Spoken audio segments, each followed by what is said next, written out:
discours et la remise des prix, je vais demander à Christophe Jacobi de monter sur la scène, s'il te plaît Christophe, de façon à vous lire la motion préparée par l'Association des maires de France.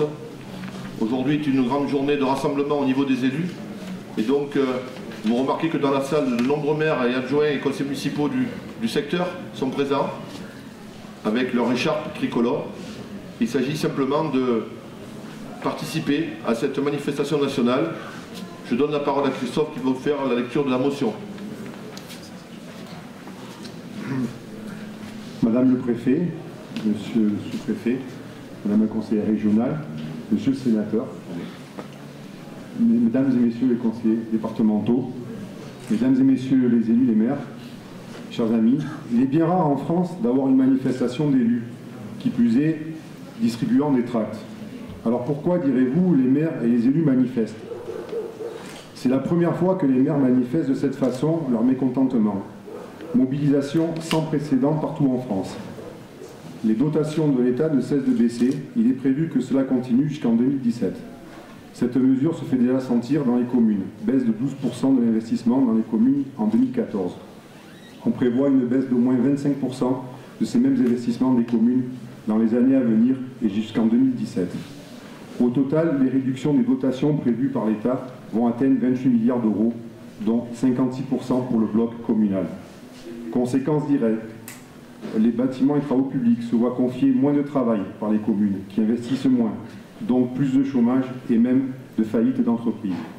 Parallèlement, l'État ne cesse de transférer des charges aux communes sans ligne budgétaire qui va avec. La coûteuse réforme des rythmes scolaires est venue s'ajouter à ces dépenses. La succession des réformes territoriales, réforme des collectivités territoriales, loi MAPAM et loi Allure, loi Duflot, qui instaure de nombreux changements pour nos locataires, propriétaires et bailleurs. La loi NOTRe, les communautés n'atteignant plus le seuil des 15 000 habitants doivent trouver d'autres solutions pour se maintenir. Ce qu'exige l'Association des maires de France, conscient que chacun doit participer à l'effort pour redresser le pays. Les maires veulent simplement un moratoire jusqu'en 2020. Ceci pour sauvegarder l'investissement et les services publics locaux. Ils demandent que le programme triennal des baisses des dotations soit révisé tant dans son volume que dans son calendrier. Ils demandent une amélioration des modalités de remboursement de la TVA acquittée, raccourcissement des délais, élargissement de l'assiette, simplification des procédures. Ils demandent l'arrêt immédiat des transferts de charges et de nouvelles normes qui alourdissent le coût des politiques publiques et contraignent les budgets locaux. Ils demandent la mise en place d'un véritable fonds territorial d'équipement pour soutenir rapidement l'investissement du bloc communal. Une motion sera adoptée par chaque conseil municipal et nous devrons inciter nos concitoyens à signer une pétition nationale de l'AMF sur le site change.org. Je vous remercie pour votre attention.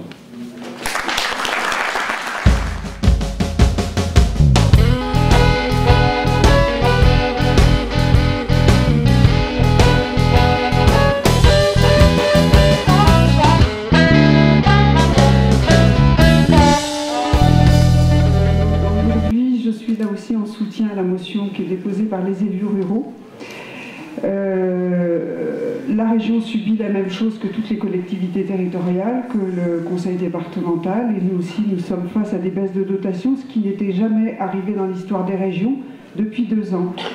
Mais je me soutiens particulièrement cette motion en direction des communes rurales parce que quelque part, on est en train de poser la question de qu'est-ce qu'on veut comme devenir sur nos territoires et comment on va s'y prendre demain pour maintenir les services publics, développer l'emploi, maintenir les populations, avoir des transports collectifs, des réponses en matière de santé.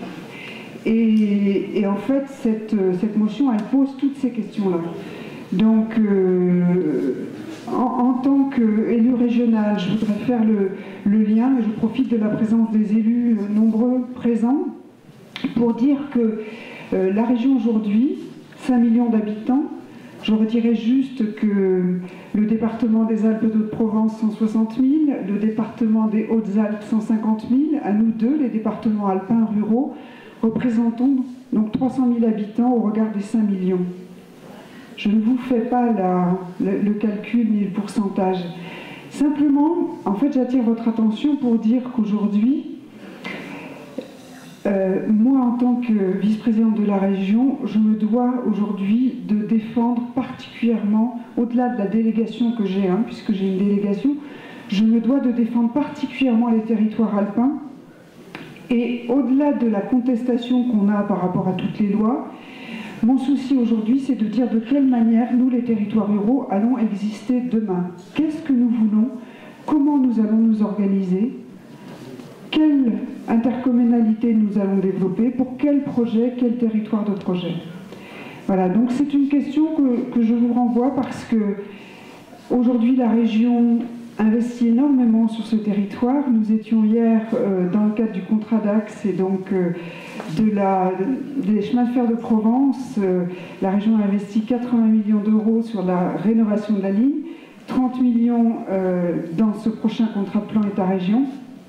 Et nous investissons autour d'un contrat d'axe, ça veut dire que nous avons contractualisé avec toutes les communes traversées et toutes les gares, dont la gare de Saint-André, 11 gares, pour essayer de dire on va développer cette ligne de chemin de fer de Provence parce qu'on pense réellement que demain, et aujourd'hui déjà, elle est un outil de déplacement, elle est un outil au service des territoires, des hommes et des femmes, des entreprises qui sont là, et elle est peut-être un espace sur lequel il faut investir, innover, développer peut-être des projets. Écoutez, moi je suis très heureux, comme chaque année, de venir à cette foire de Saint-André. Donc je veux rassurer, ce matin je n'étais pas, bien sûr, à la manifestation. Mais pourquoi? Parce que j'étais à Saint-André aussi pour regarder l'élevage.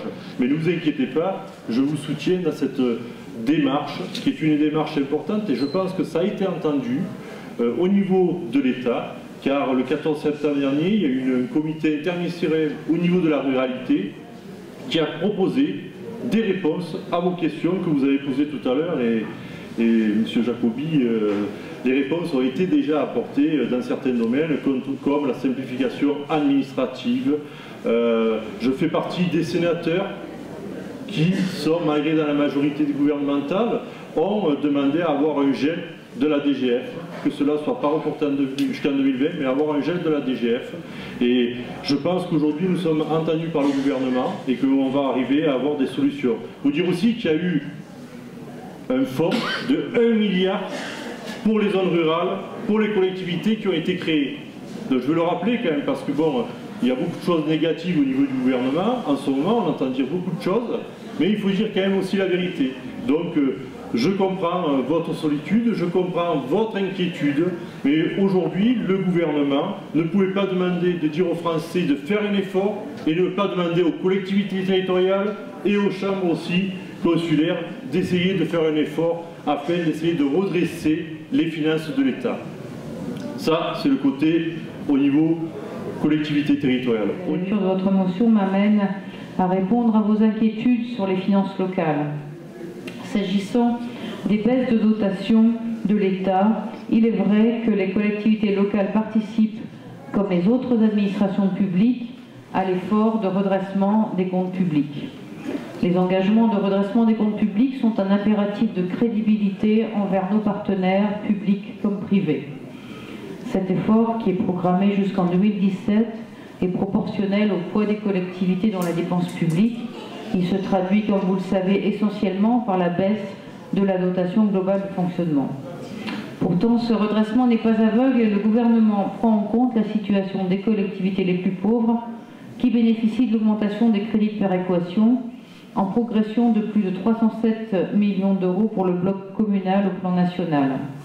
Au plan départemental, la DSR a augmenté de plus de 5%, alors que la DGF a baissé d'un peu moins de 5%. Je rappelle que la DGF, c'est 18% du budget des communes. La baisse de dotation ne modifie pas le niveau des recettes fiscales qui représentent 60% des recettes réelles de fonctionnement des communes. Dans le même temps, le gouvernement poursuit son action en faveur de l'investissement des communes. Ainsi, pour 2016, un fonds d'1 milliard d'euros est créé, M. le sénateur l'a souligné, pour soutenir les projets des communes et intercommunalités. 500 millions d'euros seront spécifiquement dédiés aux territoires ruraux. La DETR sera abondée à nouveau de 200 millions d'euros, comme comme cette année, c'était cette année près de 2 millions d'euros en plus que l'année précédente pour notre département, et la base de remboursement du FCTVRA sera élargie. Tout ceci, je dirais, pour faciliter l'inscription des finances locales dans un cercle, certes difficile, mais un cercle vertueux qu'attendent nos concitoyens, c'est-à-dire une baisse des dépenses de fonctionnement au profit des dépenses d'investissement.